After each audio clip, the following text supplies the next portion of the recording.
When you hear the word gaslighting, maybe you don't know what it is. Or if you have some knowledge of this word, you will associate it with narcissistic abuse. Gaslighting is a term that's derived from a play from 1938 called Gaslight. The play was later made into movies, also, I believe, in the 1940s. Gaslighting comes down to the following. You sow seeds of doubt into a population, because gaslighting is originally a political thing.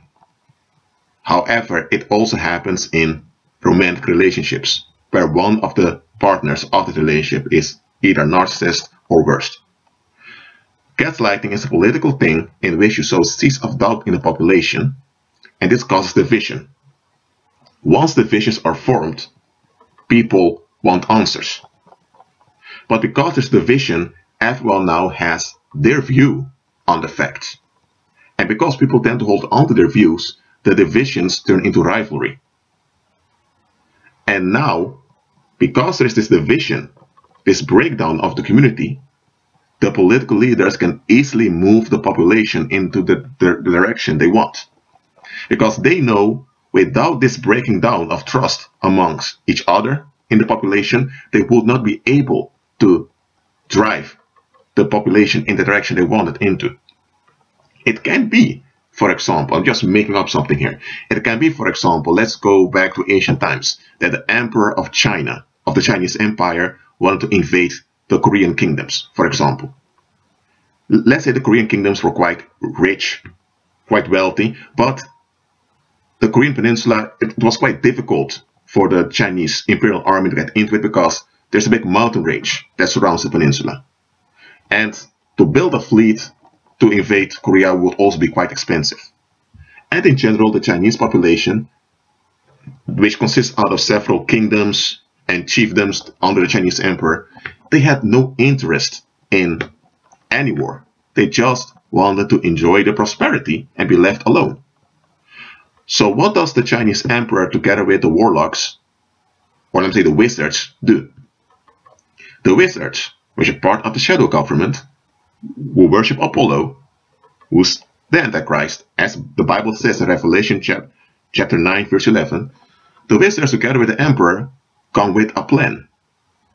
They conduct several kidnappings throughout China, and they make sure that the tragedies are spread around through the media, well, the media of ancient times, which means it through pamphlets and all of that.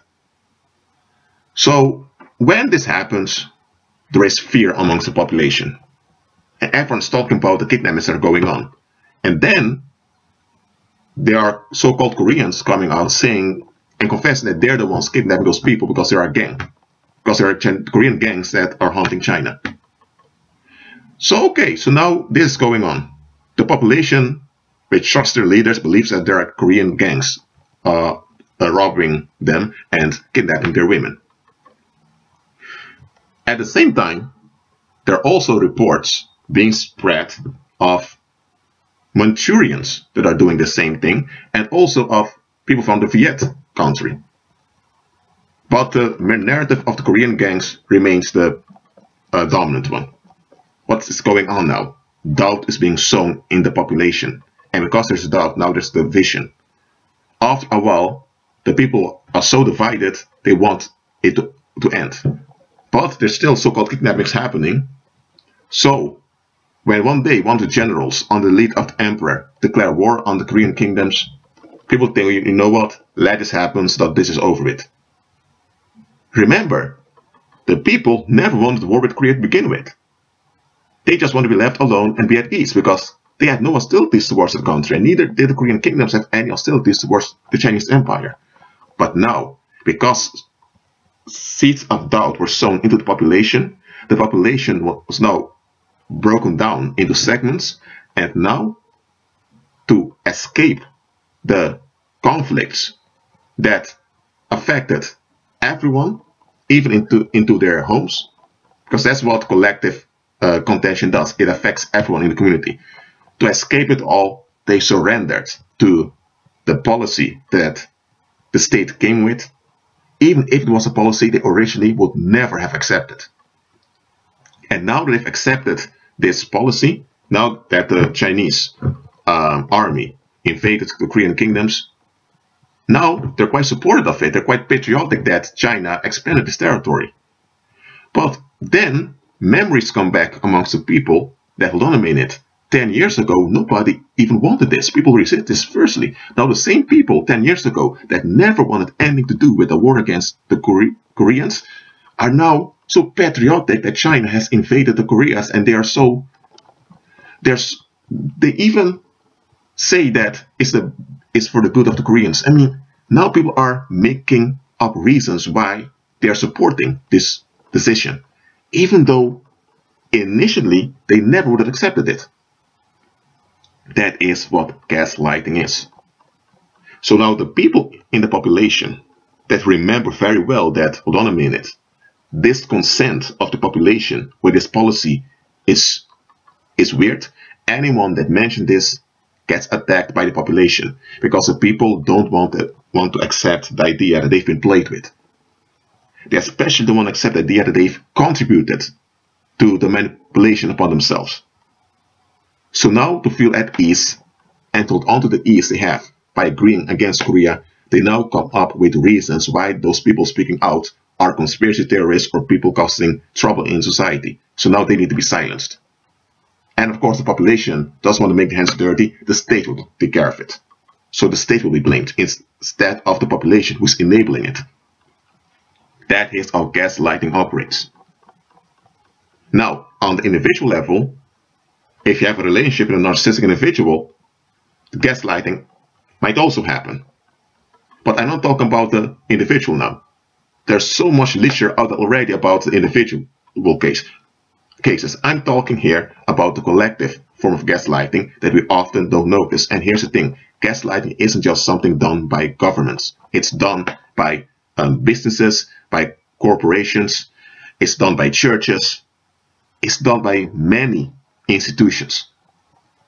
Gaslighting is intended to bring doubt and division amongst the population, because once you bring doubt and division in a population, you need to sow seeds of doubt first. Once the seeds of doubt grow, it turns into division and contention, and this contention will, just like, let me say like this, if you would come with idea to put contention in the private homes of everyone, people will say that's impossible, you can't do that, because then you need to have access to the private homes of everyone.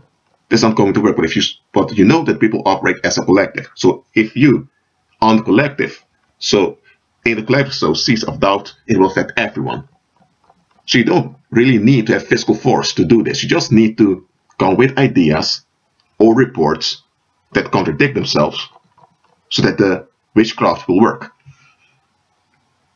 I'm telling you, this is real. It can be, for example, that, okay, this may be an extreme example, that you have a homogeneous population of so-called white folks living in some area, and people in that part of the country don't even talk about interracial marriage, even though race doesn't even exist, but they are so holding onto their homogeneous heritage that they don't even want to think about their children getting sexually involved with people of so-called other races. Now the media may now come and sow seeds of doubt amongst the population.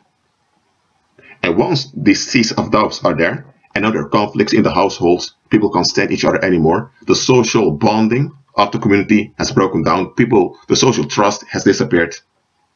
Now the media puts images of interracial couples all the time. And now there are also migrants that are dumped by the government into that community. What happens now? There will be women seeking relief from what's going on with boyfriends of other ethnicities. Some men who do also with the women that are around. And before you know it, maybe 5 or 6 or 8 years later, there are many interracial couples and there are many so-called biracial children. Okay, biracial, interracial, those are worldly terms. You know what I mean here, but race itself does not exist. I want you to know that. If needed, I'll make a video explaining in which I will explain it. But that's how gaslighting works. Now, don't get me wrong here. That you use methods to change something, there's nothing wrong with that.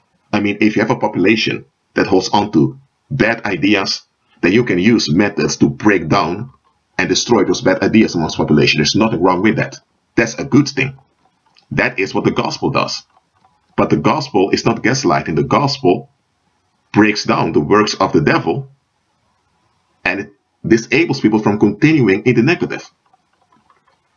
With the gospel, it's obvious something is being broken down, and people often resist. But their resistance is working together with the gospel in destroying the works of the devil. So even without being aware of it, they're cooperating with the gospel against whatever they're holding on to. That's how the gospel works. But gaslighting is the counterfeit of the gospel. The gospel breaks down the works of darkness, while gaslighting enforces the works of darkness. In both cases, something is being broken down. With the gospel, the works of darkness are replaced with deliverance. With gaslighting, one work of darkness is removed and another one is put in place. But whatever has been put in place, you often don't see it being put in place. It happens without you being aware of it. So I want to explain to you what gaslighting is. Remember, there's nothing wrong with wanting to break down collectively something that's bad. But with gaslighting, it appears as if something bad is being broken. And indeed, something bad may be broken down, but there's always a dark agenda. Because what is the bad being replaced by?